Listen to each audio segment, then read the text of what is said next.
right now. So welcome, Brian. Over to you, sir. Thank you, Ken. That's a lot to talk about in one evening. Hey, you wrote it, buddy. Come on. Yeah, I'm just thinking here. Oh my goodness! Even just to take the subject of dirty electricity is a very huge subject, and I think I was kind of anticipating. I'm kind of exploring just the dirty electricity piece because it kind of it overlaps so many other facets, and it gives me the opportunity to introduce some of the real shortcomings with how the electrical panels are typically wired, and really starts to highlight just some of the inherent problems with that. So if I swim too deep into sort of the technical aspects of it, it's hard to avoid, because we could just talk about Stetzer filters and you just go around and measure and put filters in branch circuits and voila, you're done. But that's so far from the truth. And Ken, you mentioned the truth. Yes. In this introduction, and that's that in itself. There's so many gradients to an understanding of EMF. So I think where I'd like to start, given my background, some of my background in psychotherapy, is we are just highly sensitive beings. I mean, what I try and explain to clients is I've got all this expensive equipment, but the most expensive meter in the room is the body.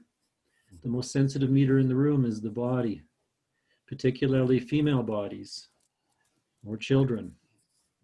And that subject alone is pretty vast, because that sensitivity can be heightened or sort of disabled by trauma.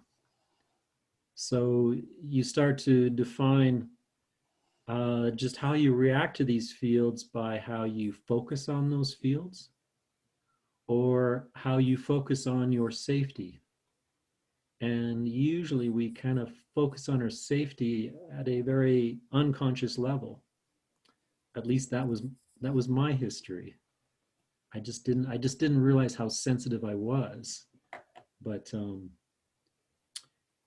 it became very apparent when I started to sort of slowly come back in and sort of titrate off some of the trauma, as they say. I was slowly coming back into my body, and that in itself can be a lifelong journey. Ironically, it truly can. But as I started to come more and more in, you kind of have to what's the word, metabolize all those feelings that traumatized you in the first place. And so the only way to metabolize feelings is to feel them. But the more that you feel, the more you become present. And the more you become present, the more it just becomes a progressive thing of feeling more and sensing more.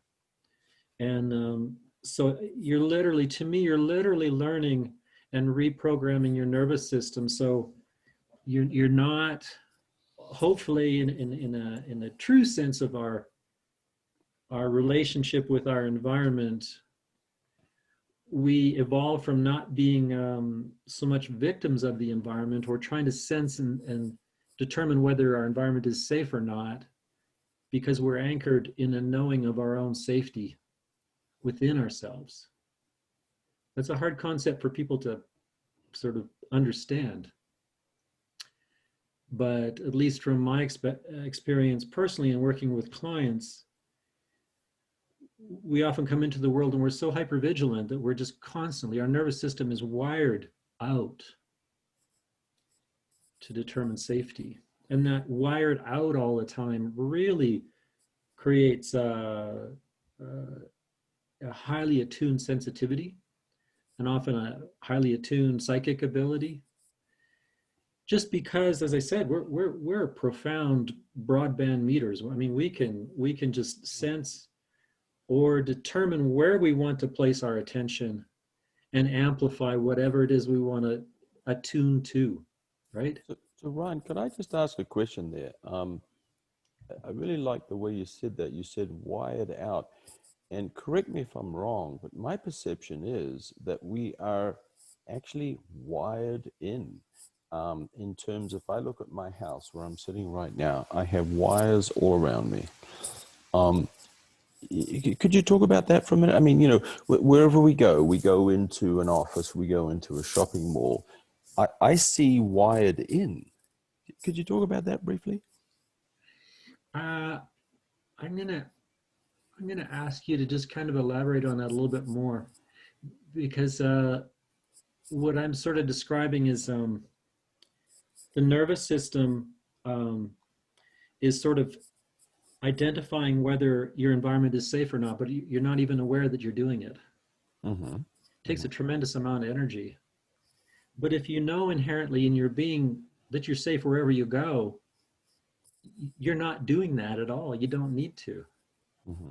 You're sort of when you're wired in, you're just an expression of life itself. It's hard to put that into terms that aren't sort of esoteric or something, but Yeah. you're not thinking about your safety on any level because Let me be more specific, Ron, yeah, and I don't want to take you off on a tangent, but all I'm saying is that when I look at my house, I am surrounded by electricity. You know, when I go in my car, I know that it's got, you know, Wi-Fi enabled, maybe not Wi-Fi, but a lot of electronics, right?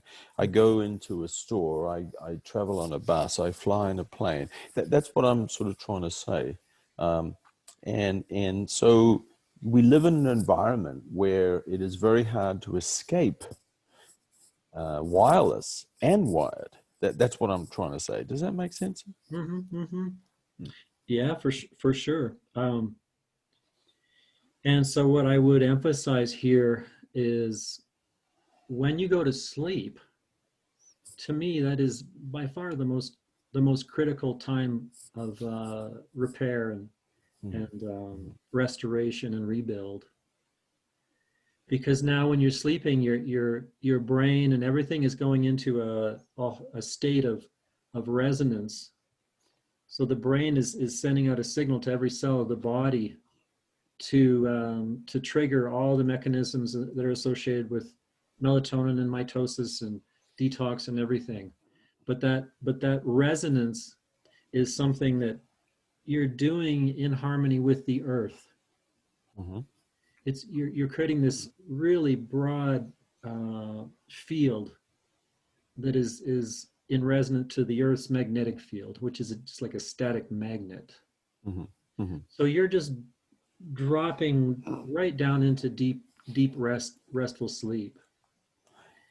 And at that stage, you're no longer thinking about whether your environment is safe or not, but your body is still detecting whether it is or not.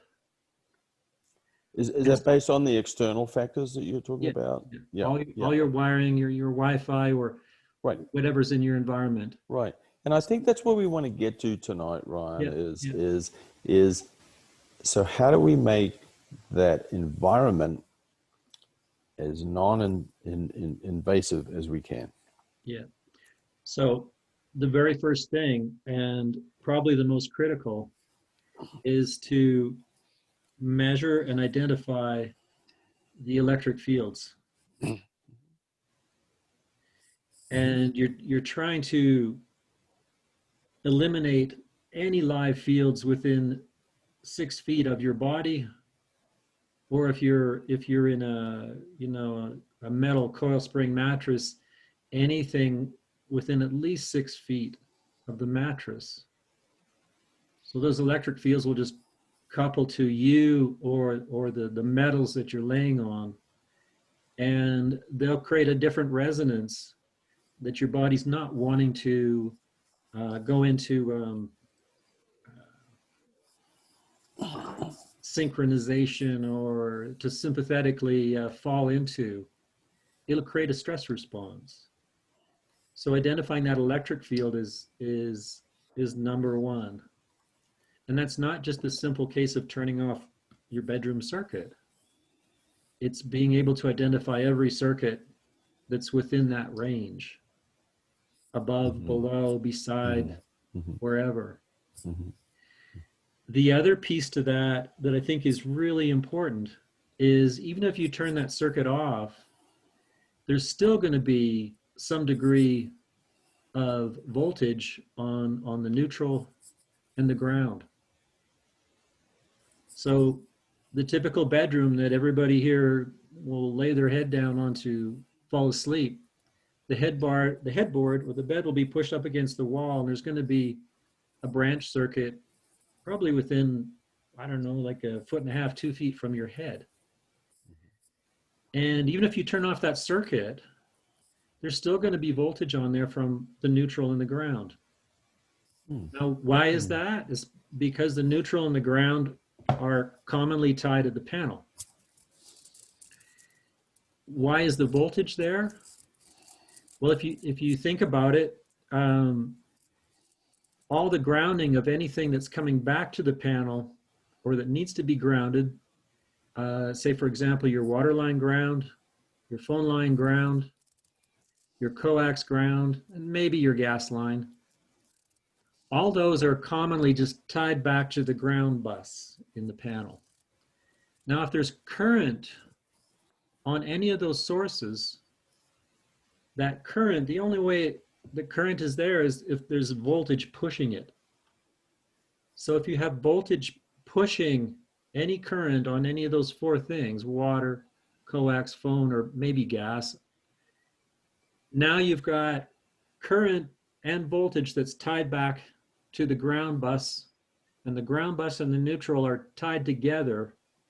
So now you've got a communication of voltage that's going to be pushed out into all your branch circuits throughout the house. So even if you just turn off the breaker panel, you're just killing the hot, but you're not killing the neutral or ground. Can I just interject briefly, Ryan? And again, this is not intended to be about me, but when we moved into our house 2 years ago, I took my trimeter and I measured the wall where a headboard was, and there was dirty electricity there. So I have turned off the breaker to our master bedroom, Yep. And that has helped. You know, it's definitely gone down. Absolutely, yeah. So the takeaway that I'm getting from you is that the absolute starting point is your bedroom where you sleep and where your body is supposed to recharge and so on. Is that fair to say? Is that where you would start? It's absolutely critical. Okay, because great. the more you dive into or do assessment and mitigation, the complexities of what I've just described, you know, for somebody that's really hypersensitive, you may have to reconfigure your whole electrical panel. You're going to have to, I mean, critically isolate those foreign current sources, because all those sources carry multiple frequencies, you know, and those frequencies just get pushed into all the branch circuits of the house. So can I ask one of the questions? So the building code that is applied to our houses does not take these things into account? Not at all. The the building code is for, you know, largely for fire regulation, and it doesn't assess foreign current. I mean, the worst I've seen is 13 amps of current on a water line getting pushed into the electrical panel. And the resident, she could go away for, you know, just a few days and start to feel better. But upon returning home, she'd feel terrible really quickly. And, you know, even if she turned off her circuits, I mean, all of her circuits, she still had 13 amps of current on the water line pushing onto all the circuits and whatever frequency that was at. Wow. And 13 amps of current on a water line is probably got a radius. I'm trying to think. I mean, the radius of that field, you know, is creating a circumferential diameter of probably 40 feet. So it's encompassing the whole house The anyway. whole house, yeah, yeah, yeah. And And so I hate to interrupt, but could I just tell the audience here that clearly Ryan, as he alluded to in his introduction, that this is a huge subject.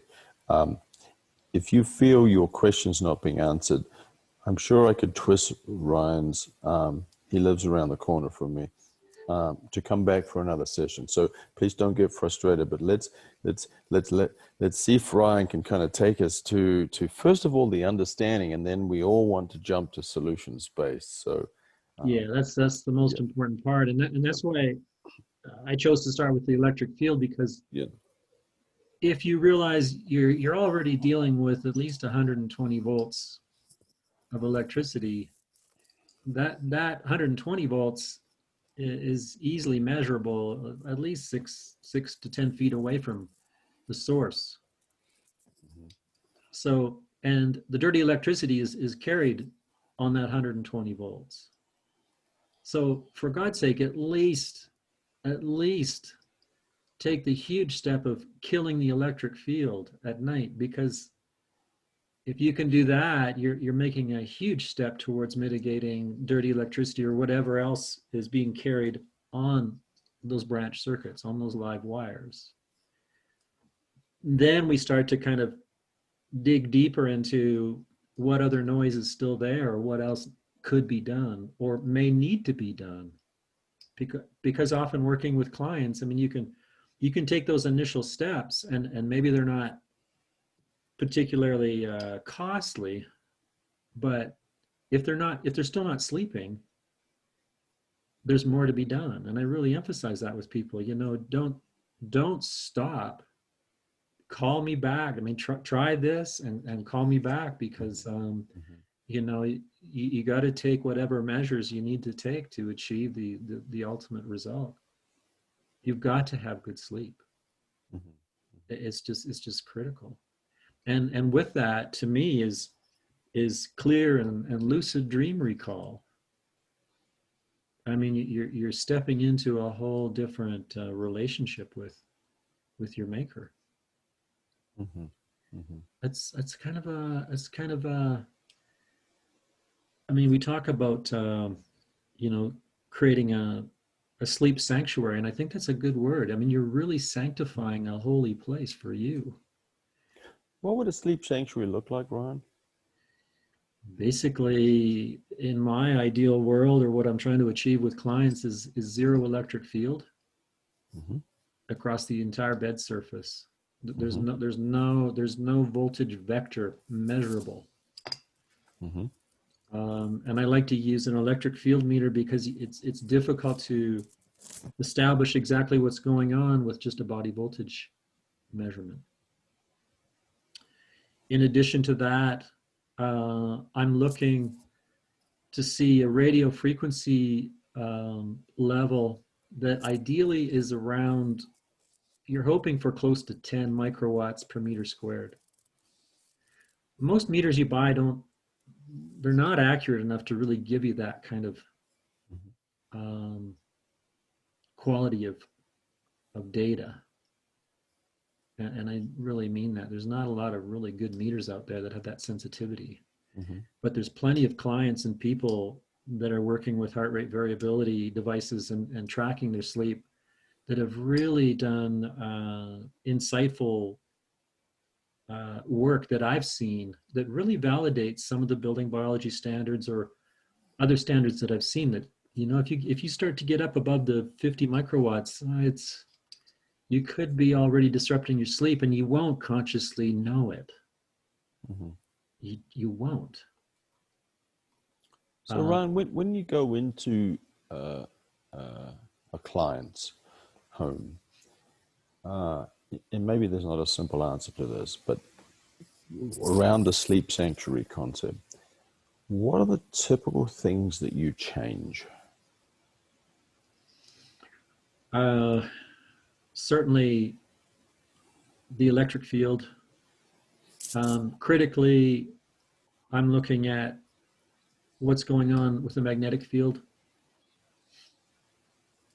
because all these things, I mean, maybe even more critical is the magnetic field, because if it's too high and it's non-remediable, then you've kind of got the possibility of a deal breaker situation. I mean, clients not sleeping. There's a massive anomaly with the water line on the street Mm-hmm. that's carrying all this current, Mm-hmm. and even if you mitigate any current that may have been coming into the water line, um, to your property and the water line ground to the electrical panel, and you've isolated that, there could still be a massive field that's at street level.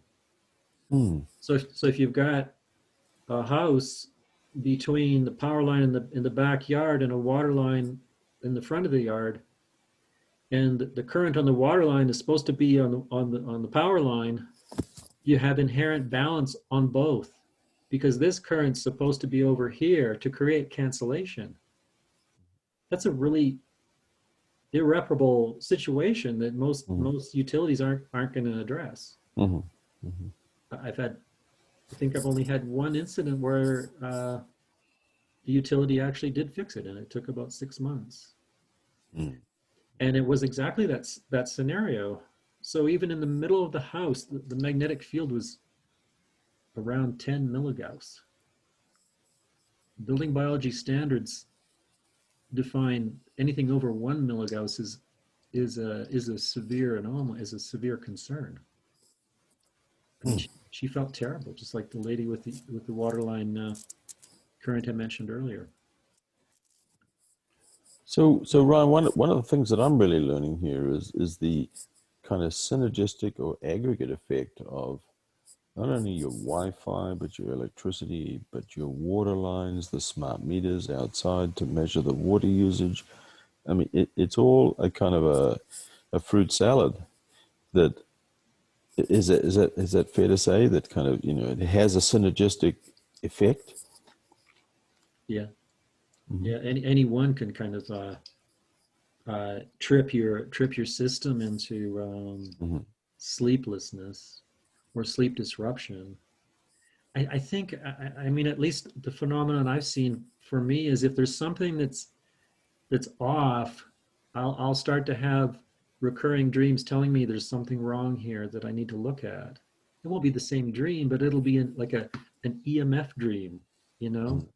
Uh, and that's only thankfully because I work with my dreams enough that they're working with me. Mm-hmm. But yeah, it could be anything, you know. Somebody's left the iPad on, or the cell phone downstairs. It can be two or three rooms away.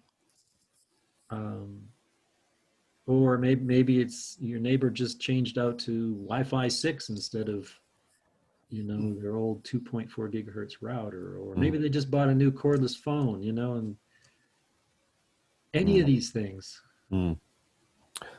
Let me make another analogy. I think of the much maligned food pyramid. I mean, is there a pyramid on the relative impact of these things, or is it just too complicated? It's too location specific. So we've turned off the electricity to our master bedroom, much to my wife's chagrin. We turn the Wi-Fi off at night. I mean, I put my phone off and put it in a Farrakhan thing. Uh, I mean, is there a sort of a pecking order, or is it just too specific to an individual location?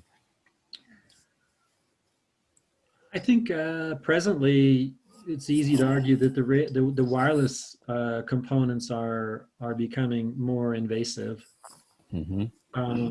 But at the same time, if you look at all the associated technologies that are often coupled with that, whether it's switch mode power supplies, or your LEDs and compact fluorescence, or now you've got a battery backup system for your computer, or your garage door.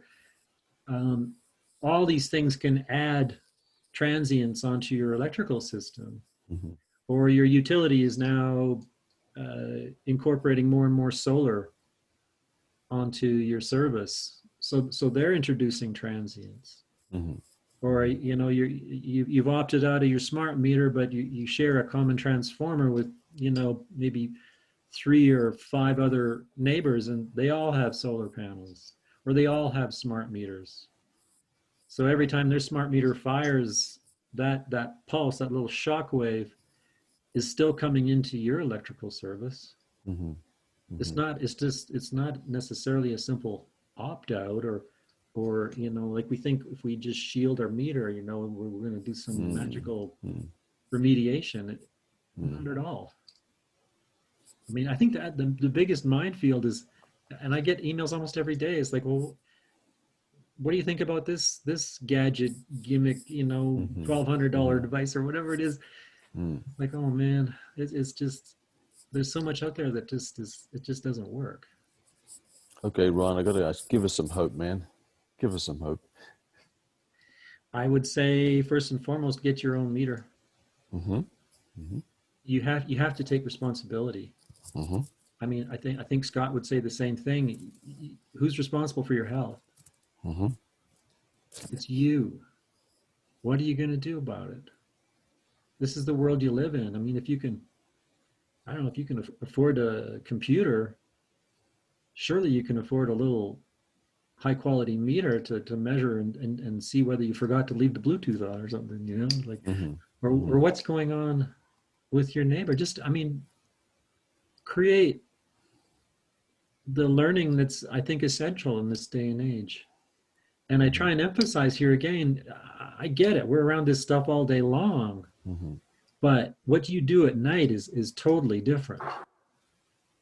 Your being is doing a whole different biological process when you fall asleep. Hmm.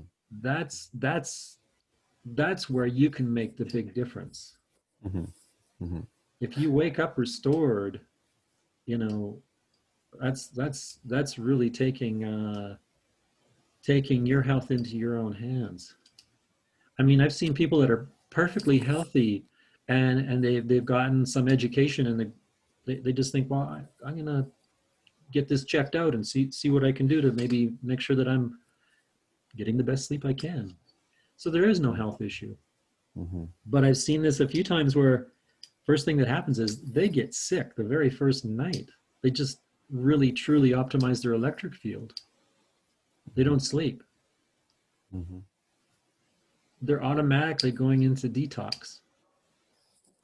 So Ryan, again on the practical nature, and again, I'm already sensing another session coming. If you're up to it, maybe at least one. But um, so looking to try and de-expose our house as an example. I'm putting wired Ethernet to different rooms. We're just putting an office into our house. I've got wired internet and wired Ethernet into there. I hear about, a metal roof is better than the shingles. I hear about certain paints. I mean, are there things that we can do, or is that really a smokescreen? A bad analogy, but you know. I would definitely, I there's a really, I think he's done a great job in this field. His website's called Home EMF Tracing. Mm-hmm. Um, and he he became hypersensitive. Let's see, what is his name? Andrew That. McAfee. So Andrew became hypersensitive, so did his wife. So he started to do sort of the traditional remediations on his home and realized, I don't think I can fix this. I need to build a new home and do it right. So he did all the, did the paint and the, high-end shielding, and thought he'd done it all right. He consulted with some of the experts. He felt worse. Wow. And he realized his mistakes. So he built his third house Mm-hmm. and he got it right. I Be very careful using any kind of shielding. Any kind of shielding, if it's shielding, it's going to be conductive. If it's Mm-hmm. conductive, it's going to energize. It's going to energize itself, no different than the springs in your mattress. And honestly, I've seen some pretty weird things just with people that reacting to springs and mattresses. Mm-hmm. Mm-hmm. So all these things being conductive, and if you apply those materials to the wall that you're putting your head up against because of, you know, whatever's on the other side of that wall, you may be creating or exacerbating a problem because maybe you still have circuits that are live. You're energizing now this paint, and maybe it's the whole room is painted. So now you're just like, you're both in your bedroom and it's like it's buzzing so intensely you can't go in there. That's what happened to Andrew, just from trying to do a proper job of shielding. Mm-hmm. So approach it carefully, and you know, I think it's just it's not it's just not as simple as you might think. Like I started out this conversation, you know, people just buy a bunch of dirty electricity filters and they think that that's their problems are solved, you know. And Mm-hmm. Mm-hmm. my God, you start throwing those filters in, and you've got electrical panels where there's no such thing as, you know, really a neutral bus and a ground bus, and I mean they're all interconnected, Mm-hmm. and you've got waterline current and TV cable current pushing onto all your circuits, and now you put a bunch of filters in, and every time you put a filter in, it kind of makes a spark and pops, and you're trying to clean up something and push more of what you sort of shunted off the hot onto the neutral, and the neutral's already dirty. So you're just like creating this bottleneck of noise in your circuits. So Ryan, what you've presented is, and again, I might be wrong, and correct me, is that it seems to be that there are certain self-diagnosis things you can do, but that may be leading you down the wrong path. I mean, it really requires kind of an expertise such as yourself, and uh, because there's so many facets to that. Is that fair comment? It's absolutely fair. I mean, you Mm-hmm. just one of to me one of the best experts in this field right now, and there's a few that I think are really like they're like the top of the crop. And a gentleman like Andrew, he's writing some great books, and he learned it took him three houses to figure it out. Mm-hmm. You know, that says he's a smart guy. Mm-hmm. Mm-hmm. You know, I have electricians. I mean, it takes them. They don't understand this stuff. I mean, I just assessed a school up near Steamboat, and oh my God, this is a big electrical company, and they just thought, oh yeah, we'll hire this guy because we're supposed to do this survey, and it'll just be a rubber stamp thing, you know. And they were kind of blown away. Mm-hmm. There was all kinds of errors. They had no idea, and they had And no idea how to fix them. and this is for kids who are the most vulnerable. This is a brand new Yeah. $37 Yeah. million budget school, Right. Right. Mm-hmm. top end stuff, but errors Mm-hmm. everywhere. Errors like massive magnetic fields running underneath at least uh, probably 8 classrooms. I'm wondering if they're going to renew your contract. But anyway, we can get to that. So Scott asks, how often do you see people moving into detoxification because of successfully mitigating a living space? Well, Scott, as you know, that's kind of you start to swim into the subtleties of this because I'll give you an example of working with another doctor who wanted the home assessed, particularly for her daughter, making sure her daughter's sleeping in a healthy environment. And it would, and actually, that it was divorced couple, so the daughter was in back and forth. So the mother insisted that the father have his home assessed too. So we cleaned up both homes, and the daughter seemed relatively. I mean, I didn't. I just occasionally briefly saw her during the evaluations, but it wasn't till I guess several weeks after I was done that the mother called me up one day and said, Ryan, you just won't believe what's happening. Says my daughter's comes down for breakfast every morning, and she's got the most lucid, vivid dream recall imaginable. And she never had any dreams and no connection in that relationship at all before. Is that a detox? Of course that's a detox. Mm-hmm. She's actually able to drop into her own being.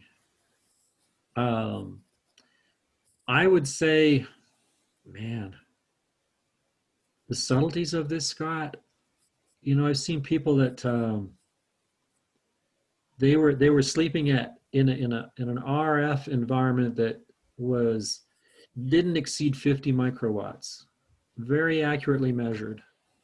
And then there was an upgrade to a cell tower that was more than a mile away from them.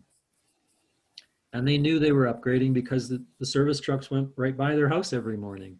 Mm-hmm. Then they didn't think so much of that, but they called me back to do some other work. So I had the historical record of what the measurements were before. Unbeknownst to me, she had a heart rate variability info. I mean, she knew her sleep was compromised. She just didn't understand what was going on. And so when I assessed I was just doing some things not even related to the radio frequency. I can't remember what it was now, but just some I don't know what I think we were maybe doing some modification to a kill switch or something like that. But I just asked them if they'd like me to check the radio frequency, and they said, sure, why not? So checked it, and it had gone up to topped at around 120.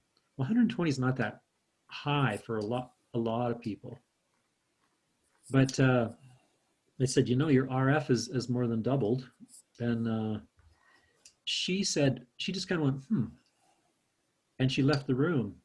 Unbeknownst to me, she left the room and went and checked on her computer to look at track her aura ring, heart rate variability. Then she came back into the room where her husband and I were, and she said to her husband, she said, do you remember when the service trucks quit coming by in the morning? Mm-hmm. And he thought for just a second. He said, middle of December. She looked at him and she says, and do you know when my heart rate variability showed my sleep just kind of collapsed? Middle of December. Mm-hmm. Mm-hmm. So she went into she's already struggling with cancer. But even that subtle change was creating a compromise. I mean, it's so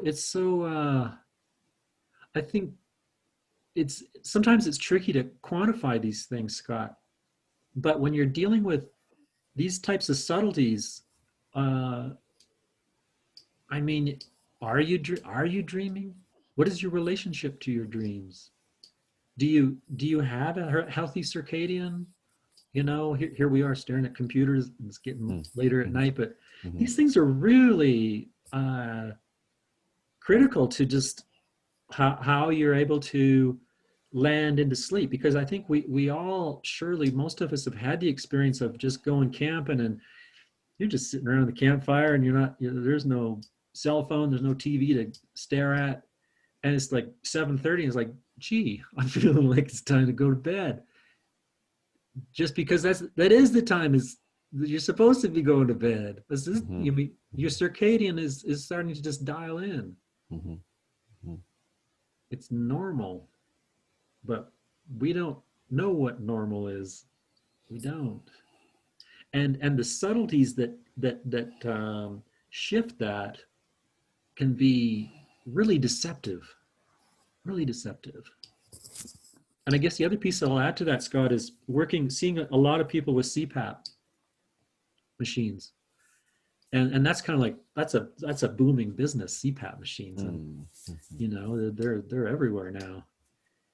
But in my work, and I've seen this both personally and certainly with clients, watching people, as soon as you eliminate these fields and really start to clean it up, the body starts to clean up and they start to breathe better and they got less inflammation because the body's able to address the things that it's trying to critically heal every night. And now it has the environment to support that. And guess what? They don't need the CPAP anymore. Mm-hmm. That's huge. Mm-hmm. So when you start to make this decline, you don't even know you're in the decline. And how far do you have to go? And the further you go, your question is, well, do you see people turn around? And my impulse response is always, always. I think it's a guarantee. The body knows what it needs. The body knows what to do when it gets what it needs. If I can tell you a perfectly healthy person immediately goes to the detox, and this was a client in Scottsdale, drove down to Scottsdale for this assessment, and the very next morning he comes out for breakfast. We're having our coffee, and he says, "Ryan, I think we did something wrong. I don't think this is working. I didn't sleep at all last night." And it took me most of the day to convince him to realize what was going on. He's just detoxing. Mm-hmm. And what he did is he got up at 4 a.m. and got on his PEMF mat, or like he was trying to get his system moving again. He had an instinct of what he needed to do, but it's really profound to watch this stuff and watch people's reactions. It's just, somewhere in the thread earlier, Ken, when we were talking, it's like, man, you almost got to say it's like we're under attack because we don't realize what's happening to us. We don't. Well, we definitely feel we're under attack. I mean, we've made analogies many times to, how far back in time do you go? I mean, mercury, lead in water, lead in paint, asbestos, to nicotine, opioids. I mean, it goes on and on and on. I mean, chemtrails and so on. Yeah. I think everybody on this call is well aware of that. Yeah. But I would just say, Ryan, I mean, I'm enthralled by what you're sharing with us, and I see some of that in the comments as well. And what you're bringing is a holistic kind of aspect to this. And again, I don't want to diminish the expansive nature of what you're talking about, but from a practical point of view, there are millions of people in America that need help. Yeah. You are certified by the Building Biologist Institute or whatever, correct? Yeah. Yeah, Building Biology Institute. Yeah. So where does Joe and Mary Blow go for help? Do they go to you? What can people do to obviously assess and then make some positive steps forward? Yeah, to me, I think if it were me, I'm just just a regular guy trying to figure this out. Mm-hmm. I'd probably do the dive with some meters. Mm-hmm. Mm-hmm. Mm-hmm. But I'd probably, because here's what I often see too, is people, no matter who they are, it gets complicated really fast, even just with the meters. So, if I'll work with people with their meters or really encourage them, if they have meters, to, if they hire me, okay, we're gonna work with your meters and my meters. So you're understanding. I really insist on being shadowed when I'm working, because it's a whole experiential learning. It's not just, okay, just give me the report and tell me what to do. No, it's you're becoming informed about your environment and your relationship to that. And if it's a couple, it's got to be both members, or at least usually it's the woman that's hiring me, because they're more sensitive. They're detecting it before the guys. I immediately asked them, well, do you have a partner? Do you have a husband, or like, who else is in the home? Are they on board with this? And if the answer is no, the next emphatic request is like, okay, then is that person available to be present with me? Because we have to talk. Hmm. Hmm. Because if they don't believe this, it's just a conversation that needs to be had. Hmm. Their beloved is suffering and they just don't get it. And I can't tell you how many times I see that. It's kind of heartbreaking. Well, I think what you're getting at, Ryan, is illustrating the complexity of life, and without pontificating too much right now. So I'm a masters athlete.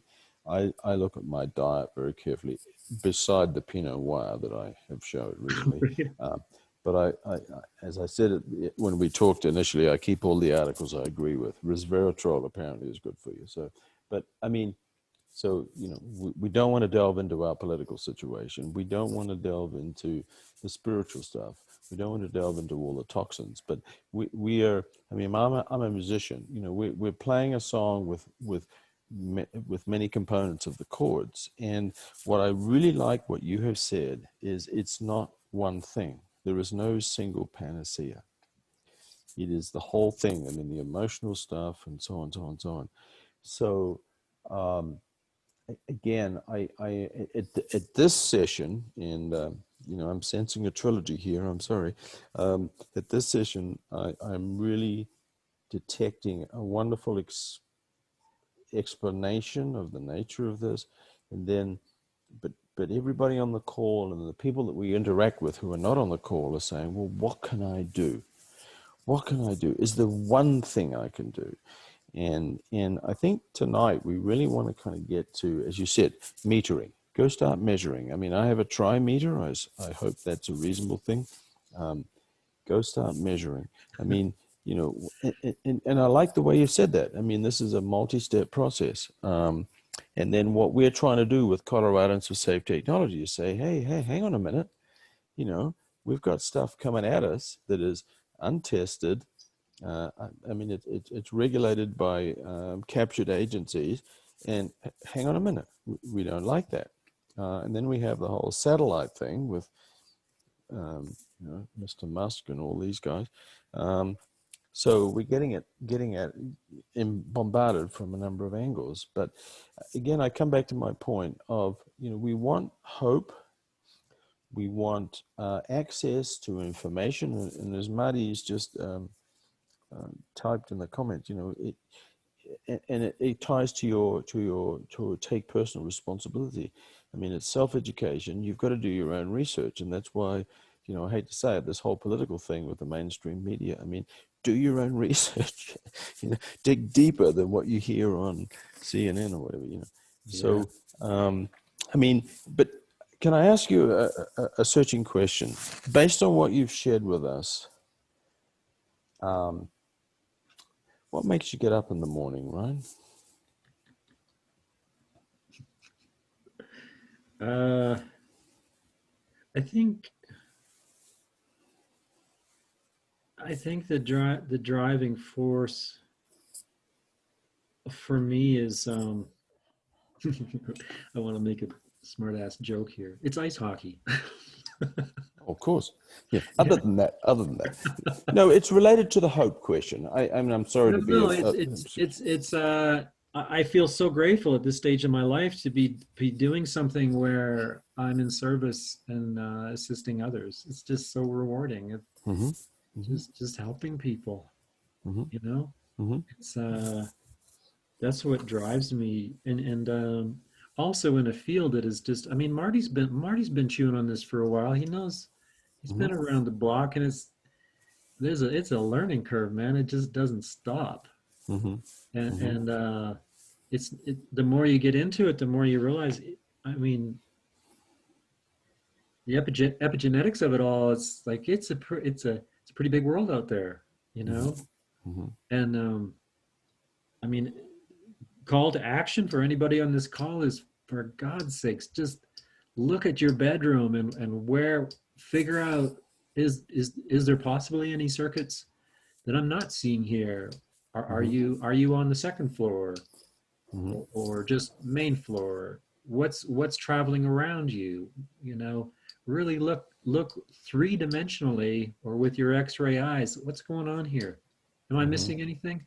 Mm-hmm. You know, Mm-hmm. or just, I mean, at a minimum, get a body voltage kit and A what? body voltage kit. What is that? That's a very simple device. It's just a multimeter, and a multimeter is just measuring voltage difference, like potential difference between 2 points. Mm-hmm. So in the scenario that you're using it for, you're one of those points. So you're just let me see. This isn't. I mean, this is. I just happen to have this handy, but this is a clamp meter. But um, you can use it for body voltage, or just at least for illustration purposes, because it's got. You can see it's got a dial that you can set to voltage AC, which is right here. And so you're measuring alternating current voltage, and you got two leads. One of those leads is ideally going to get tied to the ground, earth, which should hopefully have no voltage. And then the other one, you can just hold it. Just hold it. Because if you're in an electric field, now the voltage difference between 2 points is whatever electricity is coupling to your body where you are relative to the ground. So in building biology, that's a really simple way to just begin to assess, okay, like what is the strength of the electric field that's easily measurable right on my body? Mm-hmm. And so there's standards for that, for body voltage levels. And you can just walk around a room and get close to any live circuit or something electrical that's plugged in, or just kind of move your hand along the wall.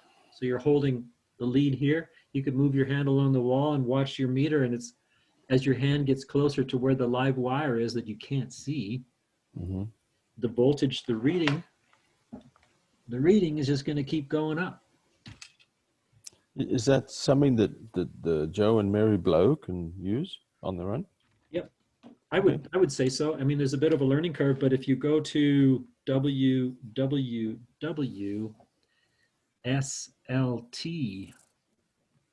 www.slt.co, that's samlindatom.co, not .com, .co.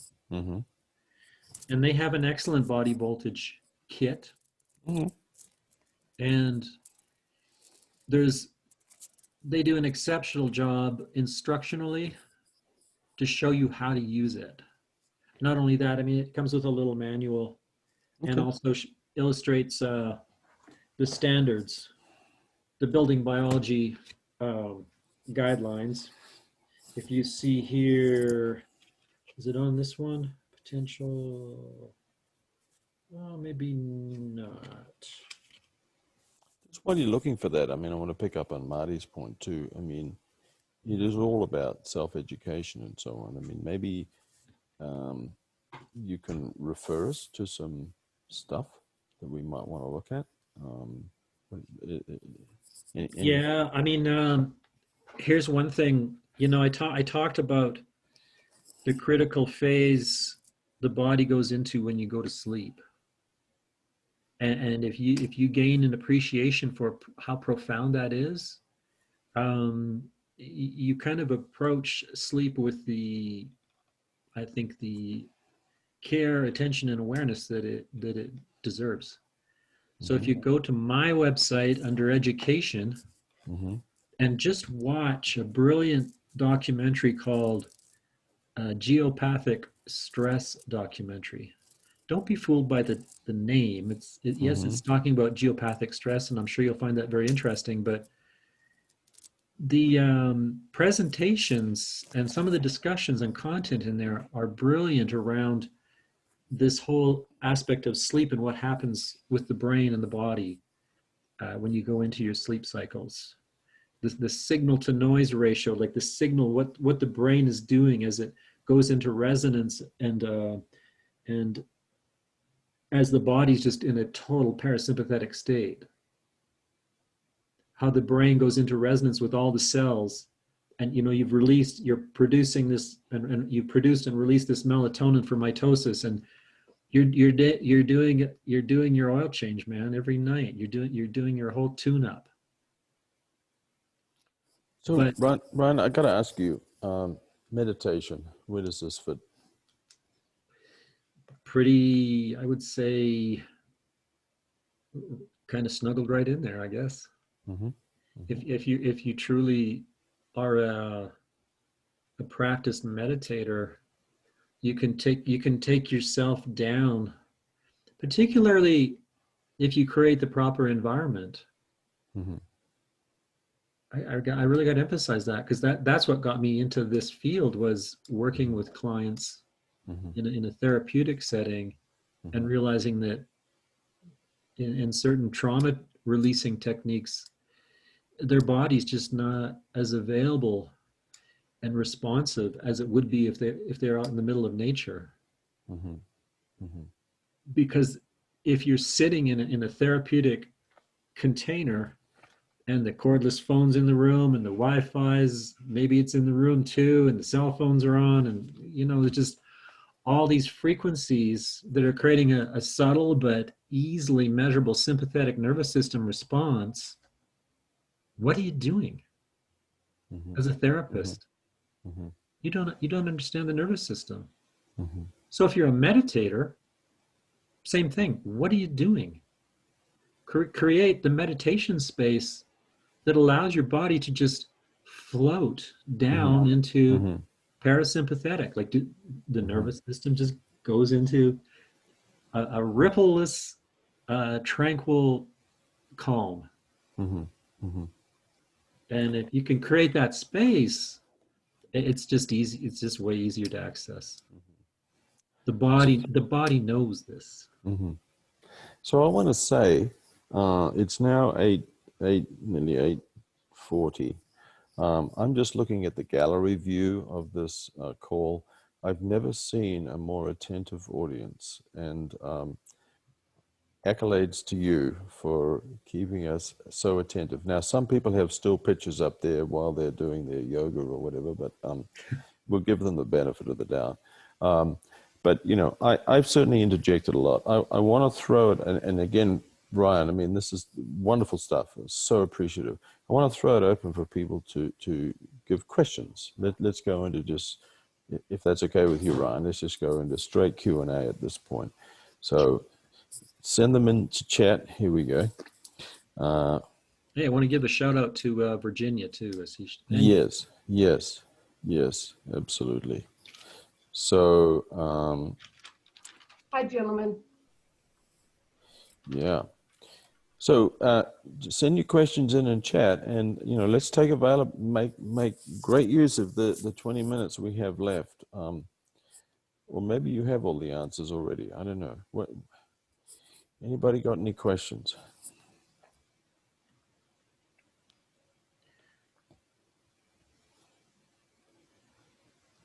I'm not seeing a lot coming through. You must have answered everything, Ryan. Fantastic. I'm pretty sure I didn't. Yeah. So while people are scrambling to ask a question, and can I just ask, let's talk about practical things. So if someone wants to hire you, how does that work? Just contact me. Mm-hmm. My contact information's on my website. Mm-hmm. We'll just have a conversation about what's your situation, the living space, your sensitivities. Are you working with a doctor already? Mm-hmm. Do a little bit of history?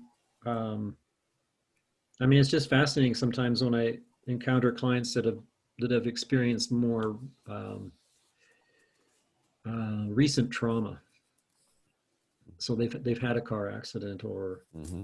or something of that nature, and now they're just over the top hypersensitive to all these fields. Mm-hmm. Mm-hmm. But you can see that they're the you know, the hit from behind car accident still has them in this vigilant state of they don't know when the next vehicle's going to hit them. Mm-hmm. That's how it's been entrained into the limbic system, into their Mm-hmm. body. Mm-hmm. So they're just like they're in alert all the time, and that just creates this nervous system that's just frazzled. Mm-hmm. Mm-hmm. Um, Mm-hmm. or and you know, so if they're open, or if I find or can create openings, I'm wanting to talk or lead them into the consideration that they really may want to consider working with somebody to release that big charge that they're already holding. Mm-hmm. Mm-hmm. That's big energy. Mm-hmm. Mm-hmm. Or the client that, you know, we start talking about dental history, and my gosh, they've been traumatized by their dental history, and their nervous system or their immune system is severely compromised Mm-hmm. because it's they're already under attack from, I mean, so much cavitation and infection, and Mm-hmm. Mm-hmm. uh, you know, I'm obviously compelled to say, hey, you know, we'll do what we can, but you know, you may want to really carefully consider your budget and the work you need to do Mm-hmm. to support your health more directly. Mm-hmm. You know? So I've got a question on meters. And what meters or meter would you recommend to get a start with? Yeah, what I typically recommend is Safe and Sound. Um, there's one that's a good price point. It's so easy to use. It's called Safe and Sound Classic. It's through the same website, slt.co. Mm-hmm. It's just a tiny little meter, but its sensitivity is really over the top. It's really good. Mm-hmm. Okay, great. And so it's Scott. easy to use. So that's for the radio frequency. Yeah. And you can spend more money if you want and get a more professional model. Mm-hmm. For electric field, there's only one option, unless you're wanting to spend a couple $1,000s. Mm-hmm. There's only one option, and it's not a, you know, well, it's a body voltage kit. Mm-hmm. So there's lots of different combination meters out there, and Gigahertz Solutions makes, you know, magnetic electric field meters. They're not sensitive enough. Okay. Okay.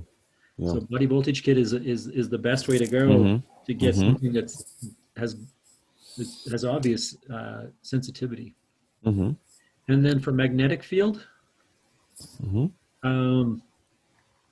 the only route to go, and I strongly emphasize this, or you're going to get really confused, is to get a 3-axis meter. And if you're willing to spend the money, the best price point meter is again from that same website, and it's called UHS2.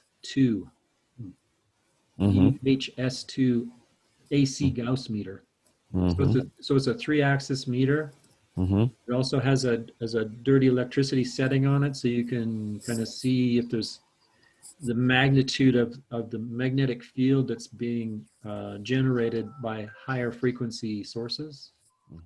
So those are 3 meters that's a really good place to start. Wonderful. And Wonderful. then the 4th one could be maybe the simplest meter, and that's just get a little Radio Shack AM radio, or get a Stetzerizer microsurge meter for dirty electricity. I don't think Radio Shack exists anymore, does it? You can find that stuff for Really? $10 on eBay. Yeah. Oh, Or okay.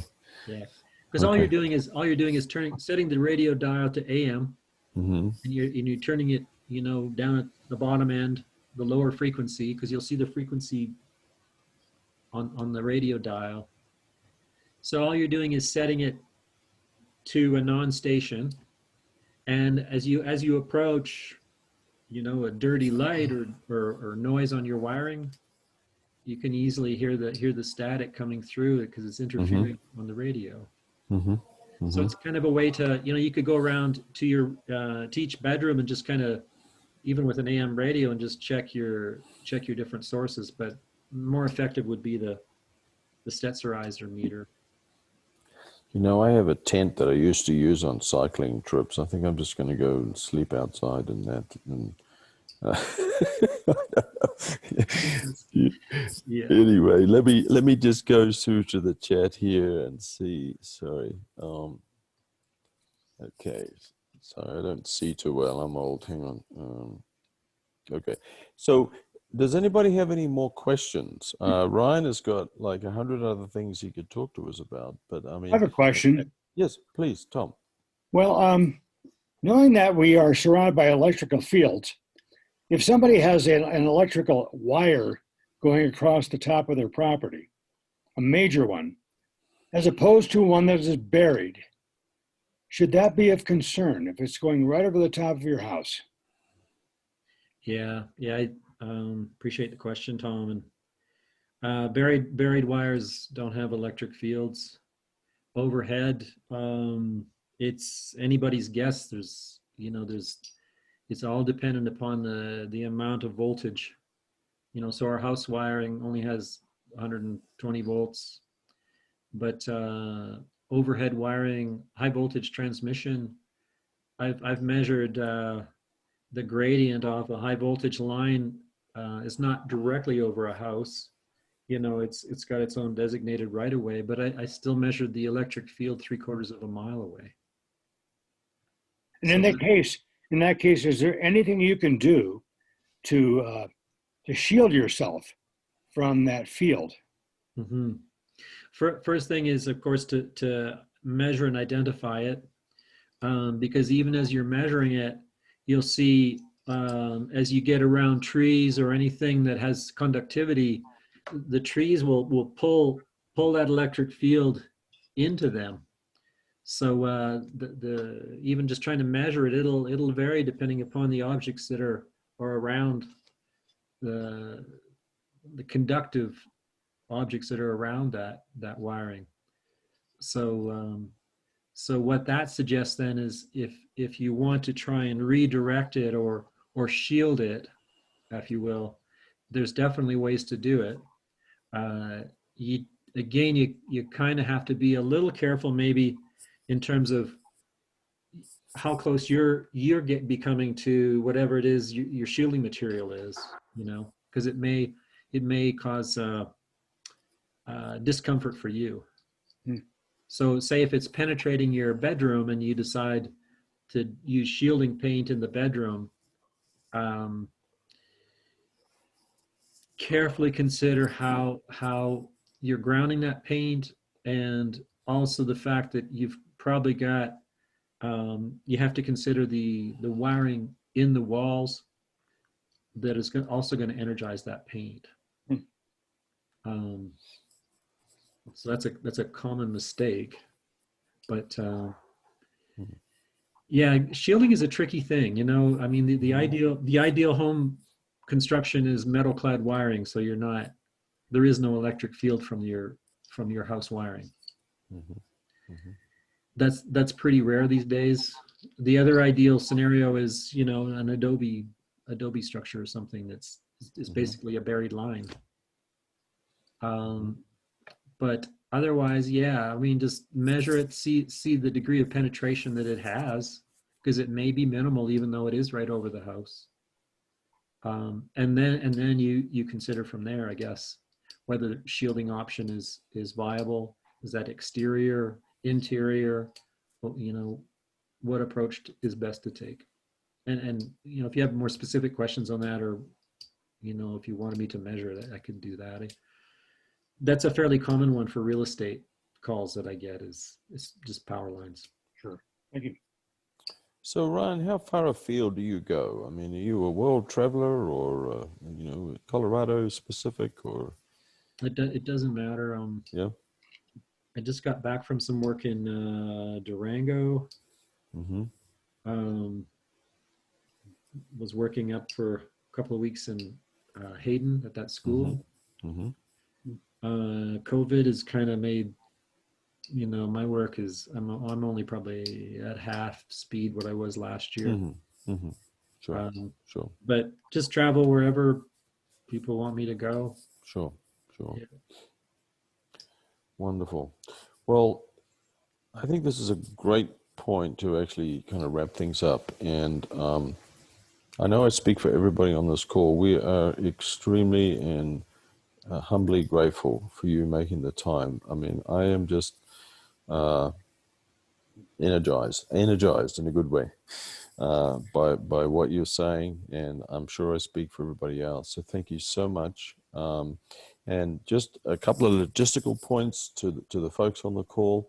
I've been speaking to our IT representative, Christopher McCaw, and we're forming a Coloradans for Safe Technology YouTube channel where we're going to post these videos along with previous ones and future ones so that people can access them. And the good thing about this call is that I actually learned with Zoom, if you ever want an exercise of frustration, try Zoom. It drives me crazy. So anyway, I think I've successfully recorded this. And so yes, Brian, you have a point? Just a comment. First of all, I mean, the subject matter gets really complicated really fast, I find. You know, I thought, oh my goodness, am I going to really start talking about electrical panels and panel configurations and yeah, and different filtering methods? It gets really tricky. It does. But Ryan, you've done a fantastic job, honestly. You really have. And I can tell by the flavor of the comments coming through on the chat and the smiles I'm seeing around the room here. So yeah, yes, exactly. Thank you so much. This has been a wonderful highlight for us, and we appreciate you doing what you're doing. And yes, another point, sir. And last point, if you consider any purchases from Safe Living Technologies, use my referral code, which is N, the letter N, the letter V, the letter N. And that'll give you a bit of a discount. Excellent. Yeah, we'll make sure that we include these in the follow-up email and so on. So, so with that said, we really appreciate, first of all, Ryan's attending and sharing his wisdom and experience with us, and also for folks that have signed into the call. Again, going back to what our vision and mission is here. I mean, we're not anti-technology. I love technology. I mean, you know, I just picked up my new Tesla last week. I'm sorry. Don't tell me it's bad, Ryan. Please don't. But so you know, but we want to be able to manage our risks and so on. So you are helping us do that, and we are so grateful. And so with that, let's say goodbye and sayonara. Enjoy the season. It's a fun time. Thank you, Ryan. Good night, everyone. Thank you, guys. Thank you. Bye-bye. Good night.